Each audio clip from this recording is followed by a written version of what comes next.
were elevated. And I want you to know that General Museveni wants so desperately to put an end to this and pretend that we are moving on. We are not moving on to anywhere. We want him. He is not the legally elected president. He is an imposter. Yes, he is. So while you take on these offices, I want you to remember that this is going to be a two-pronged approach. We have the political approach, but this bigger battle is for the people of Uganda. So you are expected to lead your people. At least through these 3 years, you have seen that indeed people power is stronger than people in power. I want you to know that you are servants. You people, you are servants. You were appointed by people to serve them, to serve as anchors of a struggle for freedom and life. They are relying on you. They expect you to be serious. They expect you to be assertive. I know we are going to discuss much more in the absence of the media, but I wanted to congratulate you, friends, and task you and remind you that business is just beginning. It has not ended. There's no reason to celebrate now. There's only reason to be reminded that we have a big task ahead of us. You see, like Mandela one time said, the struggle for freedom is like climbing a mountain. You will climb and get to a certain level thinking that you've overcome, only to see that there's another phase to climb. That's a phase that we are going to right now. But I want you to know that you're leading the people with their trust. They have trusted you. That is a very noble thing. You are special people. Amidst all the rigging, amidst all the irregularities, amidst all the violence, the people asserted their voices. Don't look at yourself like the ordinary. You are not ordinary. You are freedom fighters. You are revolutionaries. Embrace it. Own it. And give leadership. Be magnanimous to those that you won. I know many of you were vying with other forces of change. This is a time to bring them forth. This is a time to show them that we are about leadership. This is no time to brag. This is a time to be humble. But most importantly, this is a time to remember that we are servants of the people of Uganda. So I congratulate you, friends. I welcome you to this struggle. It is not going to be easy. It is not going to be smooth. They are going to provoke you. They are going to try to compromise you. They are going to offer you loads of money. They are going to offer you positions. You've heard General Museveni bragging that he'll buy out some of our leaders. He's bragged that he's going to offer ministerial posts to some of you. And when you refuse, like I know you will, because I know you cannot save your people. When you refuse, they will persecute you. They will jail you. They will put all kinds of wrong narratives around you. But remember, they're doing that to you because you are winners. I can guarantee you, friends, that we are going to remove a dictator. Do not be intimidated. Do not be intimidated. General Museveni might have used the military to assert his force and impose himself on the people of Uganda. Like I've already told you, he's an impositor who we are going to remove soon and very soon. Take examples of his friends.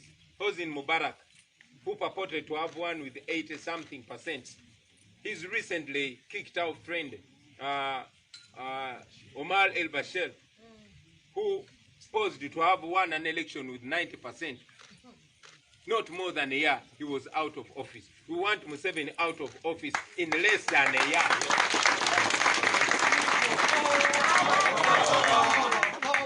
People power. So do not be, demoralized. We are removing a dictator. what you are representing here is 45 million people. Okay? What you're representing here is the power of the people. What you're representing here is a new Uganda. And that new Uganda we are going to get. So I congratulate you, friends. I congratulate the people of Uganda. And I pray that moving forward, we are going to be each other's teachers. I salute the senior leaders that we have. And I salute the youngsters that we have. This is a true representation of Uganda. Let it echo amongst all of us. Let us make a difference. Let us not disappoint the people. We must not disappoint the people. You've heard many regime propagandists claiming that the people of Uganda will regret voting out of hate. They hate the Museveni regime because it has oppressed them for 35 years. Today, while they are celebrating 35 years of taking over our country, we are mourning that day. And I want it to drum deep down in you and remember that we have a duty like no other generation. Our duty, our mission is to remove a dictator. And you are here as commanders. You are here as leaders to push this through. So I salute you, ladies and gentlemen. We'll exchange much more. There's more that I want to share with you that we don't yet want to expose to the media. There's much more that you are going to get from our leaders. But I wanted to salute you and welcome you yet again to this next phase of our struggle for God and our country. Sijapita mu Uganda kubanga kasamwe nambitegede wamba si kyekyoda lira mufe okubatemera temera mu bannange mbayozayoza mikwano gyange bayozayoza okulondebwa okusiikirira bannayuganda newankubadde bangi kuffe abalondeddwa naye olwokubanga Museveni mu bwannakyemalira bwe yayagadde nnyo okwawula mu bantu alage nti nno ekitundu kimu kyekyamulonze naye wala abamulonze bakandideti baffe bangi nnyo bababbye nga bwe mwalabye nti amagye gakozesebwa mu kutiikinga obululu n'okugaana abantu abamu okulonda n'okukyusa zi DR forms n'ebitundu ebirala okulangirira obulangirizi mu buswavu bw'ekitalo abantu abatawangudde ne babalangirira nti ate be bawangudde naye mbayozayoza naye okusingira ddala njozayoza bannayuganda bawangudde okulonda kuno twakuwangula mwami Museveni twamuwangula twagenda mu kulonda bannayuganda ne balonda National Unity Platform bannayuganda ne banonda okubeera pulezidenti waabwe era njagala okubategeeza mwabali wano n'abo abali eyo ebbali w'eggwanga ti Museveni bannayuganda tebamulonda nze kamwa koogera yenze gwe baalonda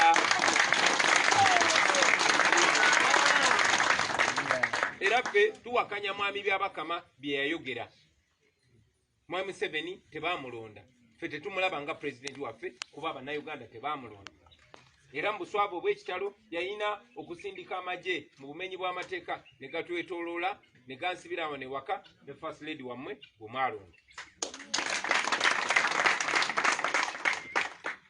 Njagala okwebaza amaloboozi okwetoloola ensi yonna ebitongole omuli UN omuli US Mission omuli European Union omuli Amnesty International n'ebitongole byonna ebyensi yonna ebyasitula amaloboozi gaabwe oluvannyuma lw'ekkooti okusalawo nti baali bansibidde wano mu bumenyi bw'amateeka amagye gasoose kuzimbula kiragiro kya kkooti naye olwaleero bakedde kuvaawo era guno gwe mukisa ogusoose okwogerako nammwe eyo no sinsobi baganda bange okulaba nti lwensoose okwogera nammwe lwe giweredde ddala emyaka 35 bukyanga omuyekera gwe bayita Museveni ne bayekera banne lwe bajja ne bawamba ensi yaffe ku mudumu gw'emmundu era okuva ku olwo baatufuula baddu mu nsi yaffe era njozayoza bannayuganda nti mu kunyigirizibwa mu ttemu ne mu kutiisibwatiisibwa okw'ekika ekyawaggulu baavuddeyo ne basalawo mwami Museveni ne bamugoba nga bayita mu kalulu newankubadde mwami Museveni yewaŋŋamiza mu ntebe gy'atalina kutuulamu essaawa zino. Njagala okumujjukiza mu bigambo byange titugenda kumugyamu mu ntebe eyo.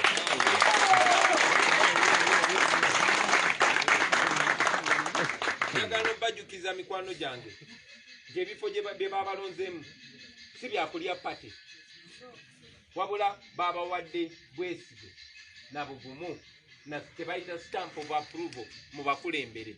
Njagala obasaba mikwano gyange, nze ng'omuntu temunswaza, ne okusingira ddala temuswaza ebiruubirirwa byaffe ng'eggwanga, ebiruubirirwa byaffe ng'omugigi.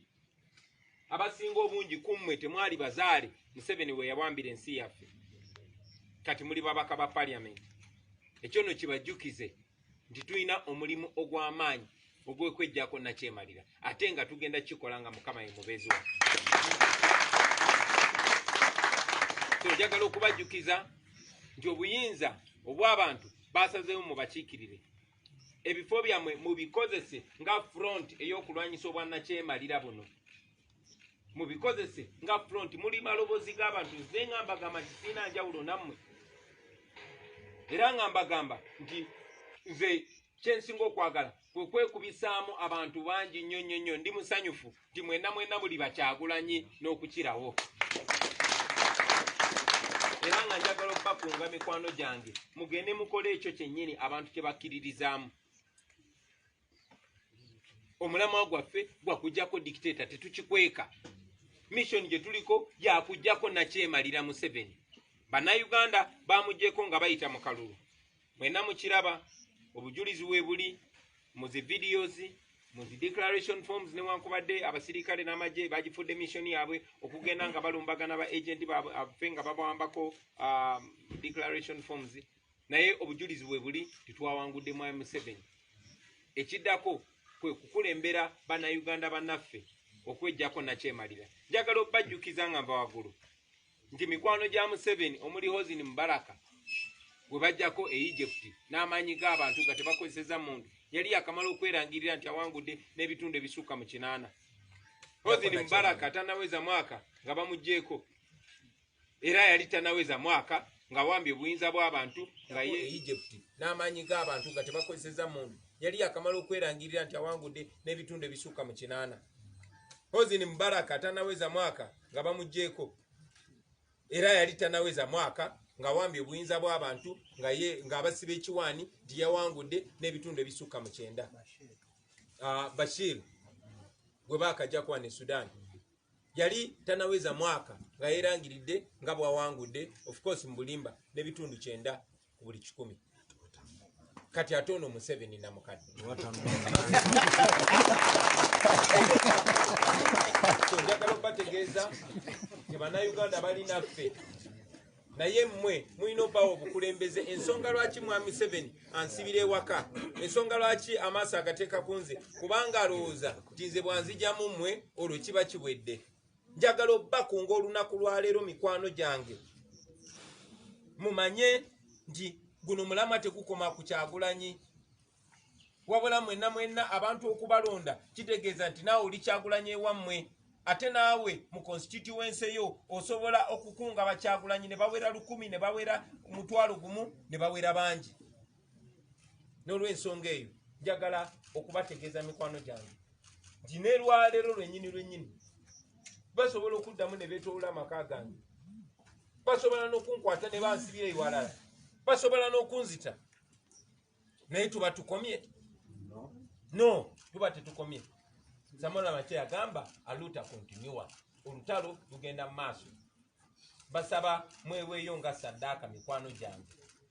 Njagala mubeere njagala mubeere basaali mu bitundu byammwe, ate buno obubaka nammwe mbongereyo mu bantu. Mission gye tuliko yakuggyako nakyemalira. Tebinnaba kuggwa, bitandika butandisi mikwano gyange. Tebinnaba kuggwa bikola ki? Tebinnaba kuggwa bikola ki? Bitandika butandisi. N'olw'ensonga eyo mbayozayoza naye nga mbajjukiza nti olutalo lwaffe olw'okununula eggwanga lyaffe n'olwokujjako nakyemalira lutandika butandisi. Bingi bye tugenda okuteesaako, of course bye tutandyagadde bannamawulire bafune nga tetunaba biboobeza bulungi nnyo, naye mbaaniriza mbayozaayoza mbategeeza ti Mwami Museveni ffe tetumulaba nga pulezidenti kubanga si pulezidenti. Pulezidenti eyalondebwa mumulaba wano mu maaso gammwe.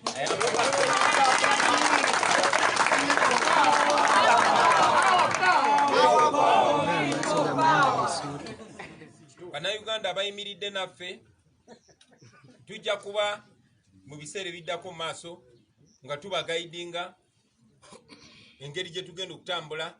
Njagala okwongera okukikatiriza ti ffe tetuli bamenyi b'amateeka, tetukozesa mmundu, tetuli violent, naye tugenda kujjako nakyemalira ono nga tewali n'essasi n'erimu lye tutulumiza.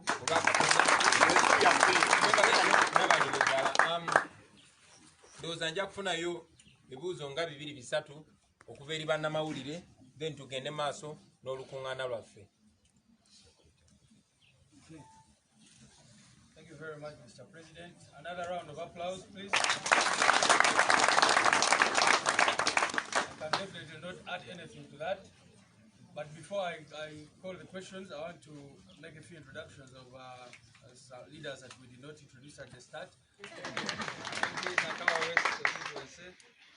have Mr. Katana Benjamin, our National Treasurer, Mr. Nyanzi Fred Sentamu, Honorable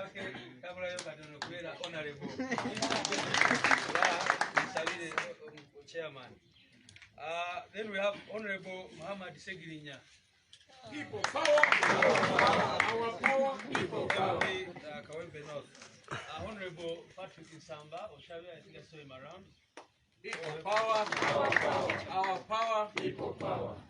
And finally, Honorable Flavia Kalule Nabagabe.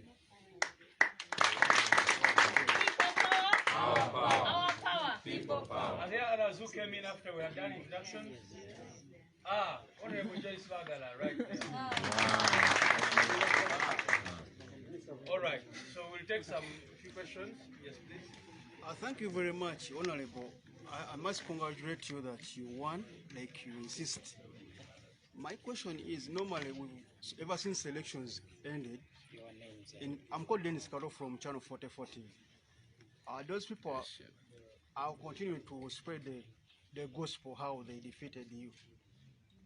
And they can't justify, but the only issue they emphasize is for you to proceed the courts of law. I wanted to know your step. Are you proceeding the courts of law? Thank you very much. Yes. Thank you. My name is Jackson Onyango. Maybe if we could start with your experience in the 11 days that you were kept in this compound and in your house. What was it like? And secondly, you have talked of removing General Yoweri Museveni within a space of 1 year. How are you going to do this? Because we know that elections have ended. Thank you. Thank you. Yes, away from the courts that we expect a response from, there are a number of people you talked about who we know are still in jail. And what is the plan? What is the NUP plan to ensure that they are released? Others won positions when they are still in jail. Thank you. Thank you. My name is Shaminya because I work with Record TV. My question is relative to that of Jackson. I want to know, what is your plan that is going to facilitate the move to remove President Museveni in just 1 year? Thank you very much. Yes. My name is Solomon Serwanta. I work with MDS and Charity One. Is the National Unity Platform thinking about going to court to challenge these elections? Also, the Honorable Robert Chagulanyi has said that they will remove the government in 1 year using non-violent means. Can you maybe throw more light on that? Thank you very much, and maybe I'll have the fight through those two. Yes. Thank you. My name is Charles Mgarachibun from CBS. Honorable Chagulanyi, what we are seeing today, the people didn't please elect one are running to court. Others are seeking for a recount of the votes. For example, in Masaka, it is going on today. What is the party doing? Because it looks to be the same script those who lost are reading from. But what is the party doing to help the elect to stay in their positions? Okay, nja kwawukanako kuba nange mbuze mu Luganda era nja kwagala ansa mu Luganda. Abe Munywevu, Google TV. Ekibuuzo kyange kyendo wa Mr. President. So far, nga NUP tumanyi nti era tubuulirwa nti NUP yawangula, naye njagala kumanya Mr. President, obuwanguzi bwa NUP naddala ku bwa President tutuuseewa like wakatambulako banga ki mu ebyo bye wakalagattamu oba bye mugasegaseemu kola kigende.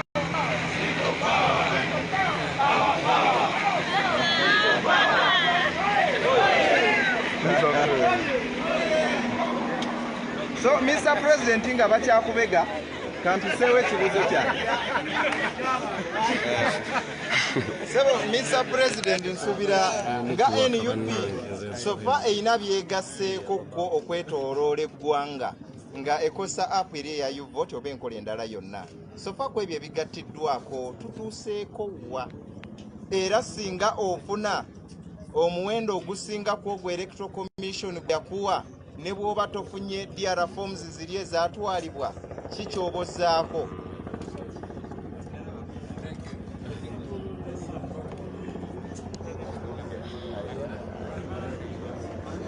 Nange tutuusewa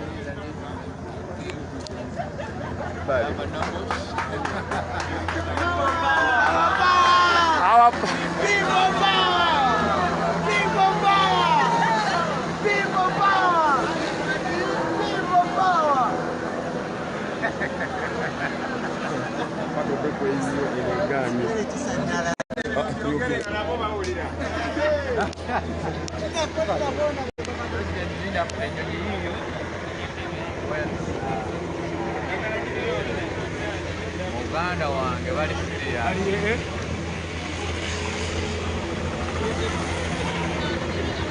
Bagala kujayimiriza olwake ennyonyi. Ekigere kisanyala bagala kulandinga ndowooza. Bagala kulandinga. Mukakaneeko.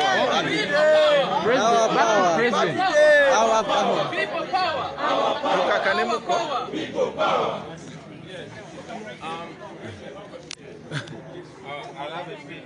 Yeah. Thank you very much. I hope I have the attention of all the journalists. Yeah. Please ignore the coward.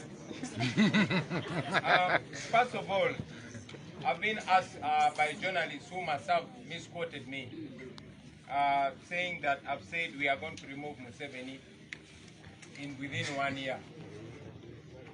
You must have misquoted me. A year is too long.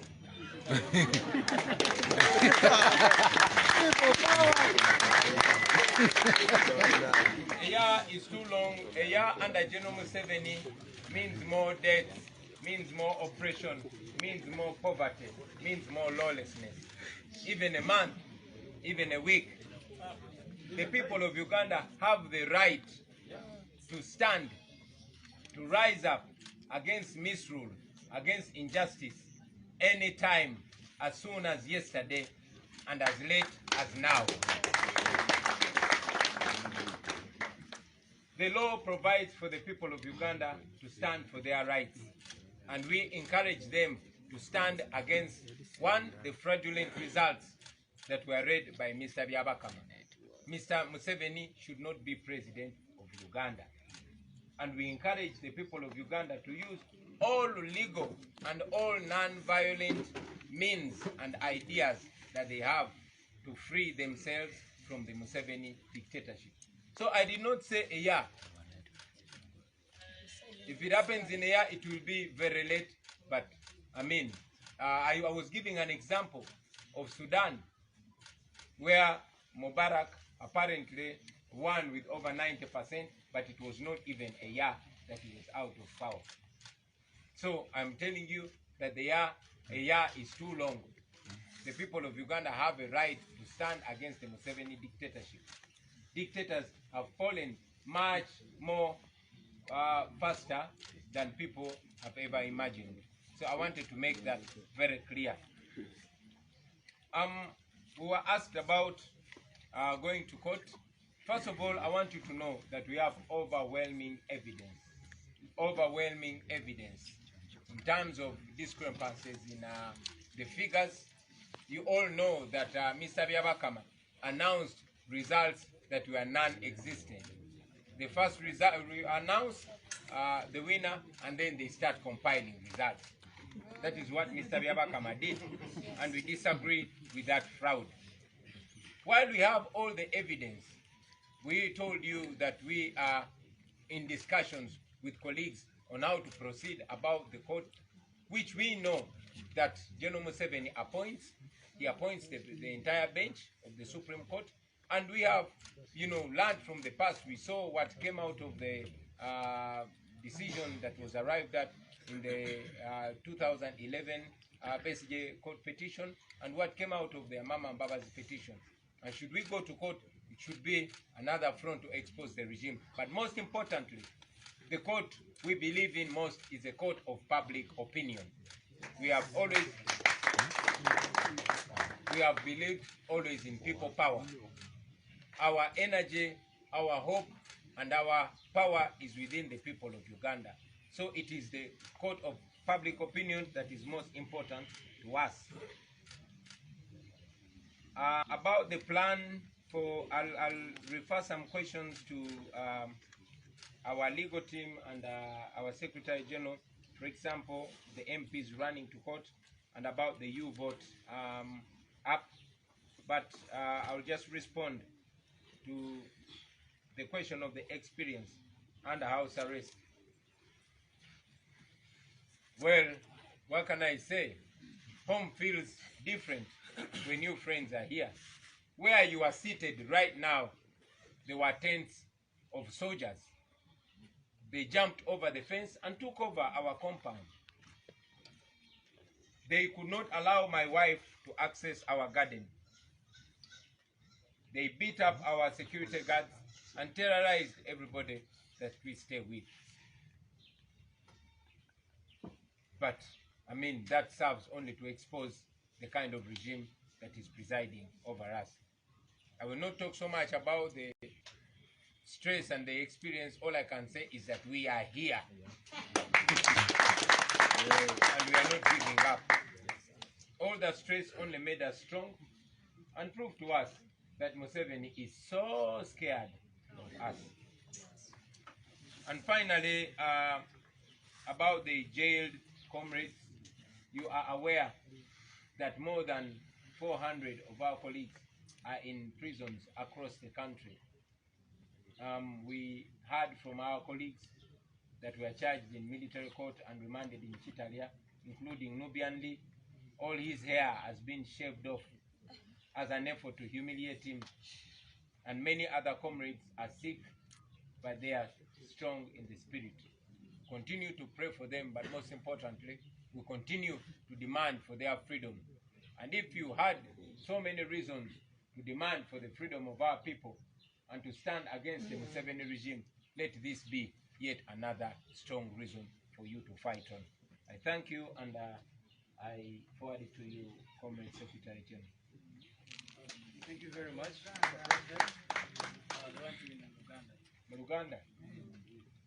Uganda yange katono.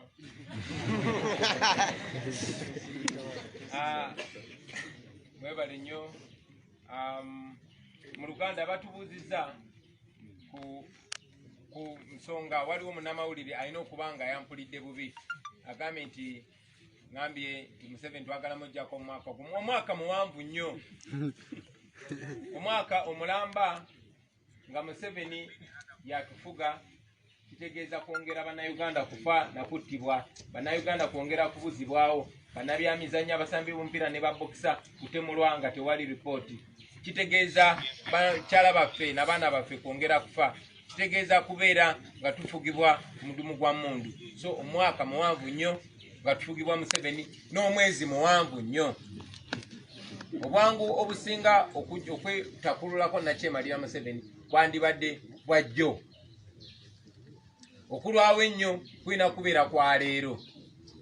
N'olw'ensonga eyo njagala mwenna mumanye nti bannayuganda amateeka gabawa eddembe okuwakanya okufugibwa obumbula, okuwakanya okufugibwa mu nfuga etali y'amateeka, era balina eddembe okuyimirirawo, at least constitution ebawa eddembe eryo. N'olw'ensonga eyo njagala obbakunga mwenna bannayuganda, si kulinda mwaka, si kulinda mwezi, si kulinda wiiki, si na kulinda lunaku, naye okuyimirirawo buli omu okukozesa kyasobola okuwakanya enfuga ya Museveni n'okuwakanya ebyavudde mu kulonda ebyo ebyalangiriddwa mwami byabakama, ebikyamu, ebifu bye tutakkiriziganya nabyo. Batubuuziza oba tuteekateeka ogenda mu kooti. Anja bategeeza bannayuganda bannange nti obujulizi bungi nnyo nammwe bwe muze mulaba zividiyo z'abasirikale nga batikinga obululu, abapoliisi n'abamagye nga bapakira obululu mu bokisi, abasirikale abatadde abantu ku mudumu gw'emundu babalagira batikinge Museveni, naye nga tetunatuuka naawo mwalaba nti ne process eya campaign yonna yali mu bumenyi bw'amateeka, nga mwami Museveni akozesa covid okumenya amateeka ye kennyini okulemesa bakandidate abalala okutuuka mu bifo bingi, okutemula abantu n'ebirala ebifaanana bwe bityo.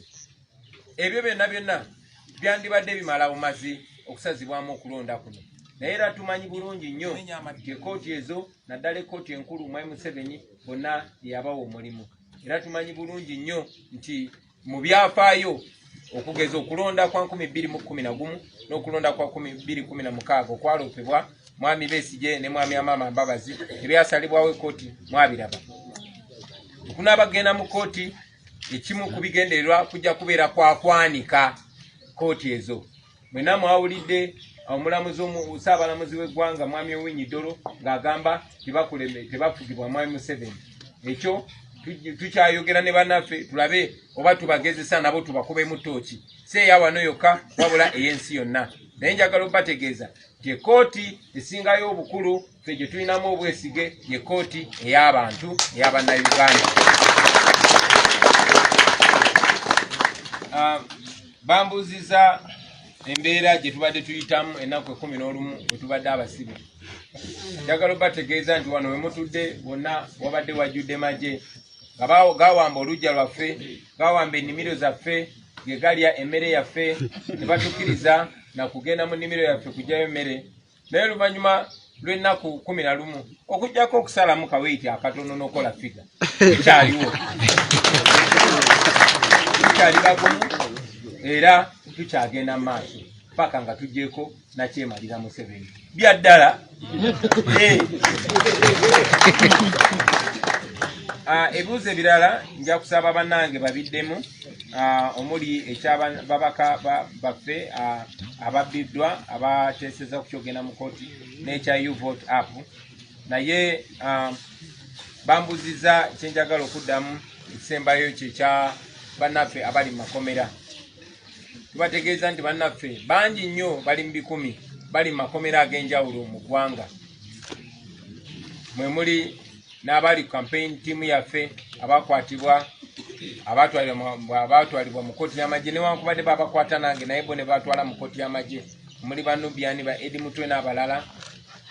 Bannaffe abagenzeeyo okubalabako bantegeezeza Nubiani ye wakati mu kugezaako okumutyoboola bamumweddeko enviiri ze zonna, n'abalala bayisiddwa bubi nnyo mu kkomera, abalala balwadde, naye obubaka bwe batuwa nti bagumu nnyo mu kkomera gye bali. Naffe mu kkomera eno gye tuli newankubadde tutambula, naffe tugume obuwanguzi bwaffe. Mwebale nnyo, mwebale eddala. Muzikirize mpozi nyongere ate nteeke essiira kw'omu ku baganda baffe. Ono nga yali nfanfe wange nga ntambula nnyo naye, mukodomi wange kubanga kizibwe wa mukyala wange gwe bayita Lule David Wanika, abangi gwe mumanyi nga Selector David. Oyo yawambibwa mu maka ge awo e Magere, abasirikale omwali aba SFC, aba UPDF n'abapoliisi ne bamukuba nnyo, ne bamuteeka mu drone ne bamutwala, era ng'okuba kwolwo taddangamu kulabika. Twongera okubanja Selector David, twongera okumubanja, twagala okumulabako kuba talina musango, ne baba bagamba alina omusango twagala bamulete mu kooti. Let me say that in English. Among the very many comrades that were abducted is my brother-in-law, a cousin brother to my wife, and a very close ally of mine, Dule David Wanika, also known as Selector David, who was abducted on the night of 12th January from his home here in Magere by SFC soldiers, UPDF soldiers, and Uganda police officers. They beat him up so bad and bundled him in a drone van and drove him away. Since then, he has never been seen again. We don't know where he is, and we continue to demand for his unconditional release. And if he has any case to answer, it should be presented in a competent court of law. Thank you, Mr. Secretary General. Thank you very much. I think the question I need to respond to very quickly is one, and then I will go into another meeting. The question was if the party is helping comrades who have issues, cases, and all that, and the answer is yes. Our comrades are helping out the legal teams, but also other elected leaders. And you can see, for example, that some of the leaders are not here because they are in Kalungu trying to help one of the comrades there, and other cases that we have from across the country. So we are doing our best to help them, and we encourage all leaders to take this up, knowing that it is for all of us. Regarding you vote, we are trying to gather as much evidence as possible, and recently leaders in some parts the military would just reach a polling station and chase away everyone and put ballot papers in there. In some cases we had reports where people were told that here you cannot, there is no voting for the president. They say a president didn't come as a MP. You can imagine that kind of situation. So we are gathering all this evidence. As to what we're going to use it chase away, we are going to let you know. But most importantly, we are presenting it to the country because Ugandans need to know how their victory was robbed in broad daylight. I thank you so much, and we now request that only elected members of parliament and mayors stay here for the rest of the meeting. I thank you. We encourage our people to continue voting the umbrella at all levels. On 3rd February, there are other elections, and we are telling people we want to thank the people of Uganda who are voting the umbrella everywhere, and we encourage them to continue doing that on the 3rd February. All right, so we'll stay with the members of parliament and mayors here. Then on 3rd February, there are other elections, and we are telling you after. We want to thank the people of Uganda who are voting the umbrella everywhere, and we encourage them to continue doing that on the 3rd February. All right, so we'll stay with the members of parliament and mayors here. Then assistants and supporters, but we want only those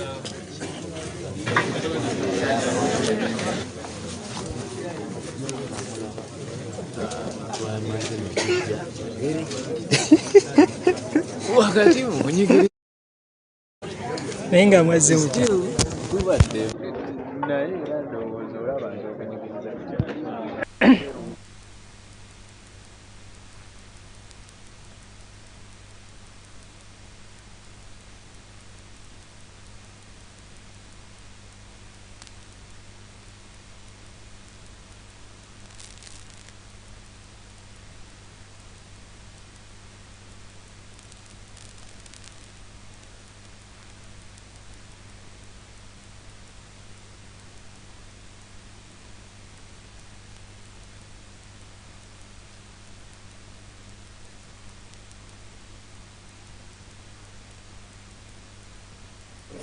tugenda kubeera nga tutayinira omubiri, tugenda kubeera nga tuli basaale nnyo mu nkola ennungi gye tusuubiramu, tugenda kubeera nga tubatwala mu Uganda empya gyetubadde nga tubasuubiza. Tukyali ba people power. Olunaku lwayo nina essanyu ly'amaanyi nnyo okulaba pulezidenti waffe ng'akyali nga n'omutima gwe mugumu okubeera nga tukyali ku mission yaffe okubeera nga tukyusa obukulembeze mu ggwanga lyaffe. tugenda kubeera nga tubayimirawo eri mu palamenti tulaga tugenda kubeera nga tunomwalooza abakulembeze okutwala Uganda nze Kimera Hassan Bukalire Ssaabasokani ne Munnayuganda buli wooli wonna olina kimanya nti eno ensi gy'olimu oli mu buwambe lwaki tunula ku national ID gy'olina eraga date seriko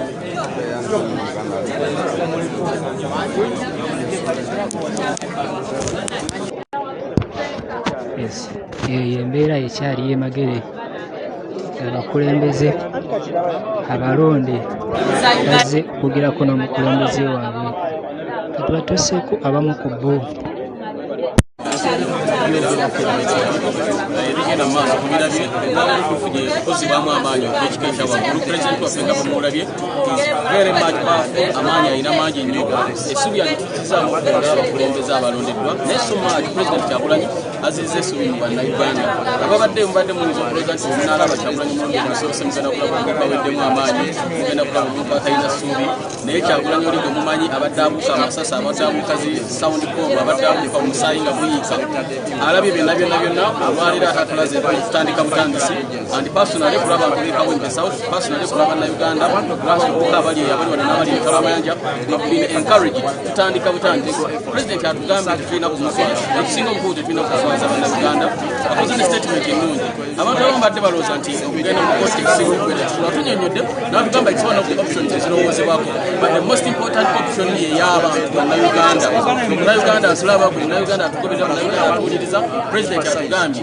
amaanyi gali mu gwalina okulwana bino byonna nga tulina bawo twalina kyetuyita people power cluster erina okulabika failinga and we are glad and humbled to see our president is having full spirits ali mu maanyi mangi nnyo energy ne muziri makulu nga bwe mbagamba and we are very sure with his wise leadership his determined leadership we are going to remove the dictator atugambye omwaka munene nnyo being under the leadership of person nga Museveni omwaka kubeera munene nnyo tetulinda mwezi tetulinda ki kano ke kaseera fena kakina okulabika nga tufaayo baba natulwanira eggwanga lyaffe Uganda bannaffe abali mu diaspora mwebali nnyo temukwamu maanyi mwabali mu diaspora mulabye obulungi bw'amawanga agakulemberwa abantu abalowooza ku bantu abali mu diaspora mumanyi ennaku gye tuyitamuku abali wano abali mu diaspora mumanyi amaziga ge tukaaba namwe tukaaba tumanyi mubadde naffe mu mbeera eno tumanyi mubadde naffe bulijjo era tumanyi mulina okubeera naffe mu biseera n'ennaku eziddako pulezidenti atugamba kimu tekisikiriza omutuwagira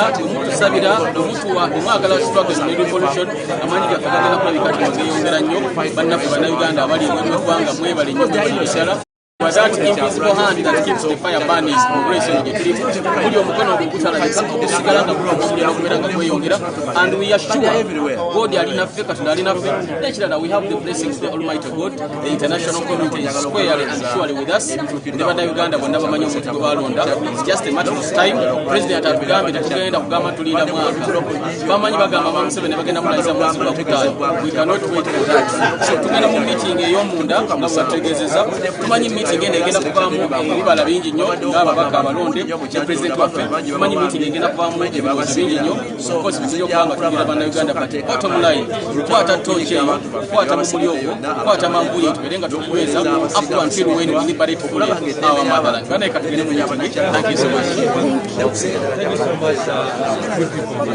naye ffe ensonga lwaki pulezidenti waffe olunaku olwaleero mukakamu era amanyi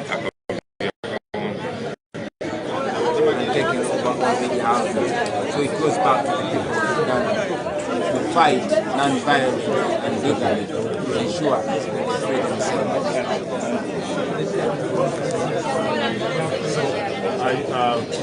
freedom.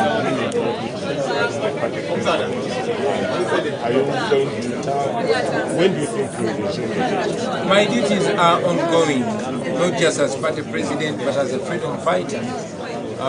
General Museveni is reading from the same script as our dictators, thinking that when he picks out the leader, then all the population will not have a way. But we have always been galvanizing the population, letting them know that it is within their power to resist in all different non-violent and legal ways and ideas to free themselves. So it is not only left to me, it is with everybody. We are thousands, if not millions, of Kyagulanyis. Okay, members, let us stop from there. The time is over.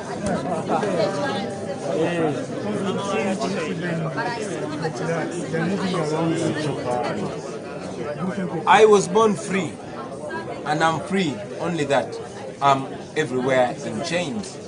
As you saw, while the court ordered the police to vacate our premises, we still have police and military helicopters hovering over us. That does not stop us. We are not going to let them to identify us as unfree. We are free, and anything that is trying to take away our freedom will be resisted. Okay. Thank you, Mr. President. Thank you. All right.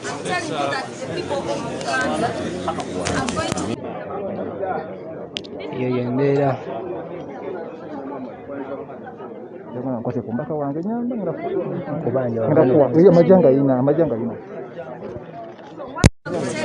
Is that the people of Uganda have to exercise their right, they have to claim their victory from the dictatorship of President Museveni. So I'm serving in Robert Chagulanyi's government because I know he is the president-elect of the Republic of Uganda, not General Yoweri Kaguta Museveni. The principal has just told the elected people to work for the people. What is this that you're going to start with? What are some of the things you're going to start with in Kampala? You know, the people of Uganda and the people of Kampala are more interested in the bigger picture.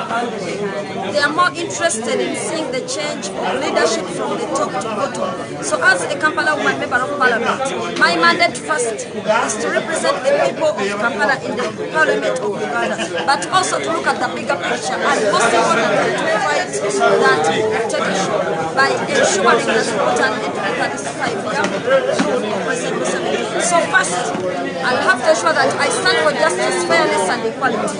Secondly, I have to ensure that I am a servant of the people by speaking the voice of the people and ensuring that I represent them. So it is not just about just this position.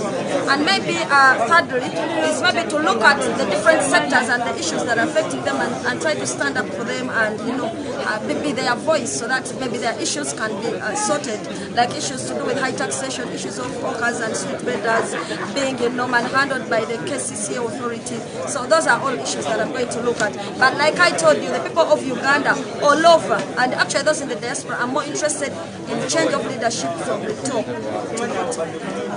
Tuwunzike mu Luganda mangu byosookerako. Kyengezaako gamba bannayuganda kino tekiri ku Robert Kyagulanyi Center mu tekiri ku Shamim Malende ng'omubaka omukyalo wa Kampala District alondeddwa. Kino kiri ku kulwana kulaba nti no tukyusa obukulembeze okuviira ddala waggulu. Bannayuganda ne bannakampala abannooze badimandinga ekintu kimu nti twagala bigger picture, twagala okubeera nga tujjako President Yoweri Museveni ate mu mirembe. Ate ekyo Robert Kyagulanyi Center mukyazenga abagamba naye President waffe era omulonde abagamba era nange Shamim Malende mbagamba ne NUP bagamba nti si lwa muntu kinno wabula lwammwe bannayuganda mulina eddembe okubeera nga mustandinga okubeera nga muclaiminga victory yammwe oba obuwanguzi bwammwe era nkugamba nti nga Shamim Malende nasuubiza nti ngenda kusavinga mu gavumenti ya Robert Kyagulanyi Center era nkyali kwekyo kubanga nkikkiririzaamu nti Robert Kyagulanyi Center ye president wa Uganda omulonde omutuufu ate era nkugamba nti eno mission 2021 tugenda mulaba nga tuli mu State House Entebbe. Yes. Amakulu. Kyekiriwo. There are 3 chairpersons together with their councillors.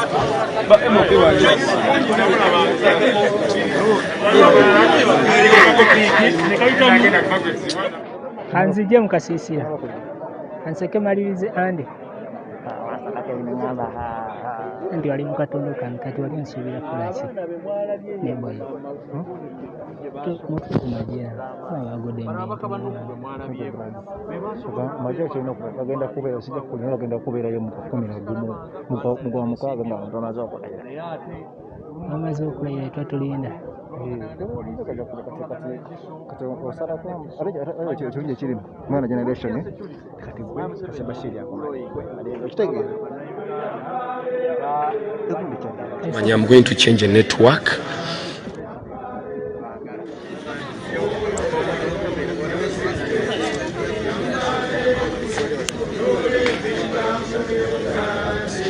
ekyo mukiwulidde bulungi.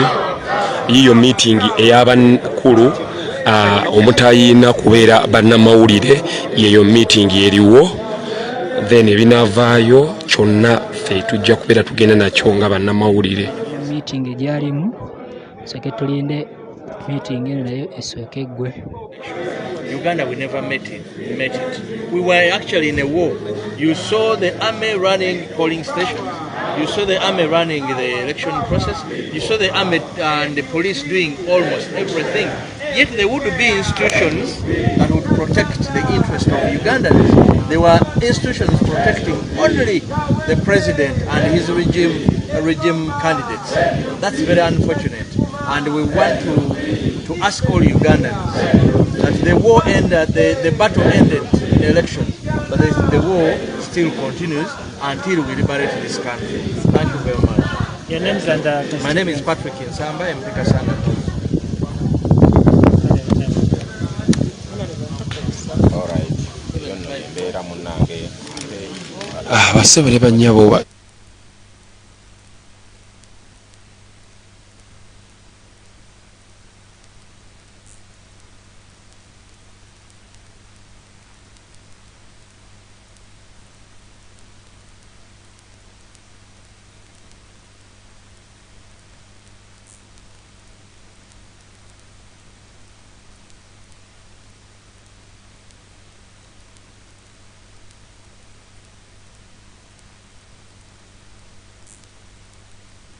vote rigging. Omu kuba bagambye General Secretary waffe Louis Lobongoya abadde agambye nti for the shortest period of time mulimu ba MPs abagenda okubeera nga baba bali mu kooti nga neera wabulawo katini okulaba nga bafuna obuwanguzi bwabwe. Omwo mwe muli Chairman Nyanzi, brother to our President Robert Kyagulanyi Ssentamu. Omwo mwe muli baganda baffe nga abe Pastor Muwanguzi. Omwo mwe muli baganda baffe nga Bigirwa Moses. Omwo mwe muli muganda waffe nga ekyo mukitegeera bulungi, kyekyo kyennyini ekiri wano.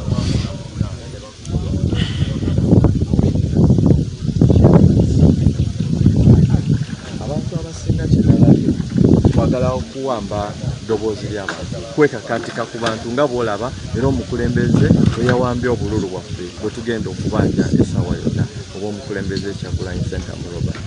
So kwagala ku WhatsApp okuwamba eddoboozi ly'abantu oba okusalawo kw'abantu.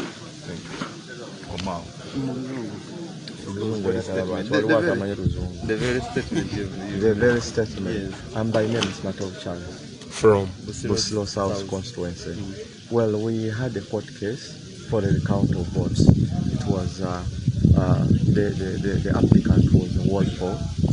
We submitted that to the courts of law, Wakiso. But the judge ruled against him and he considered the case as bogus and dismissed it of course. So I want to affirm to the people of Busilo South that your elected MP still stands and your voices will be well represented. Thank you. All right. Ndowooza muwulidde bulungi basabule bannyabo oyo omwami wa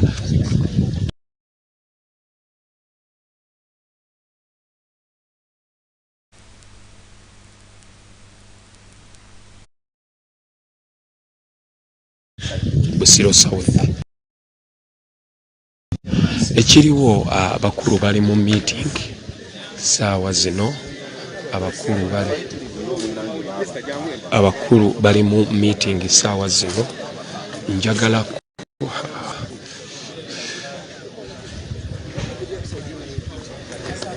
ekiki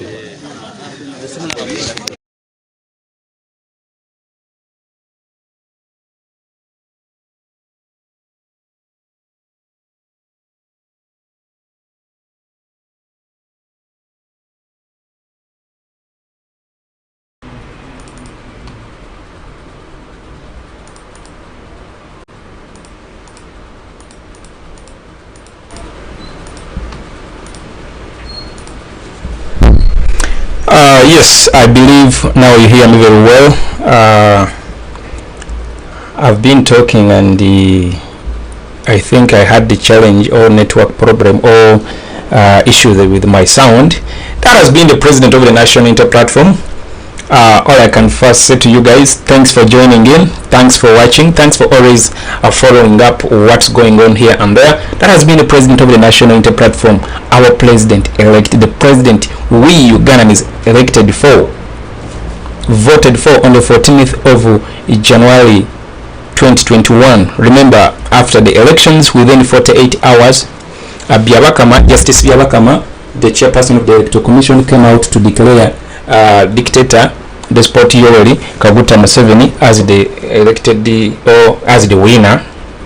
Actually, he did so without even collecting results from all polling stations across the country, because as we speak now, the chairperson of the Electoral Commission is still looking for those results to compile and upload on their official website. Can you imagine? They are now compiling results.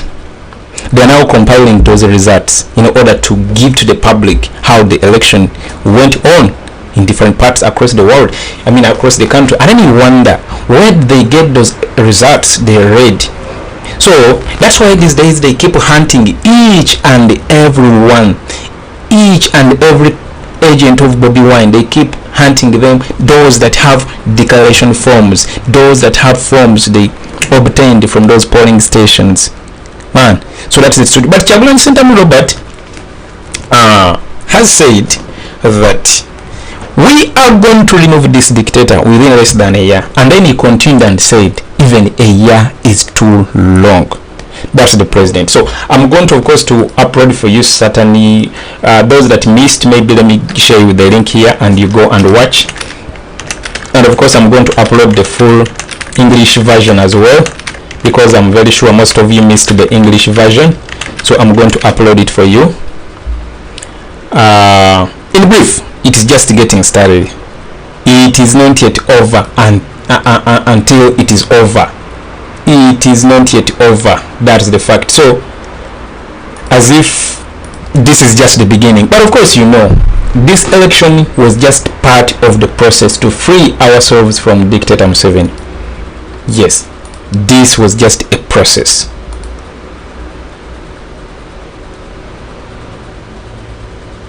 So guys, let me first end this and then I upload for you the English version of this press conference. I'm very sure very many of our brothers and sisters missed the English version. I want to give it to you, and as well spread it and let it motivate you. Let it give you courage, because I know some of you had lost hope, had lost energy to even come to live, and but hey, this is how things go. There is no straight route to destiny. It is always a zigzag route. You can't climb the ladder of success with your hands in the pocket, man.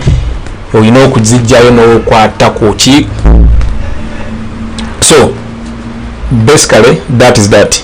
Allow me first to go off now, and then I come back with the English version of today's press conference. Thank you. But most importantly, don't forget to hit that subscribe button and turn on that notification button such that you get all the updates each time we are live. For those who also missed, the helicopters were moving around on top there, disrupting this meeting, spying on what Kyagulanyi Ssentamu Robert is having with the newly elected members of NUP. A lot. I'm going to come back with the update. So let me first give you the English version of this press conference.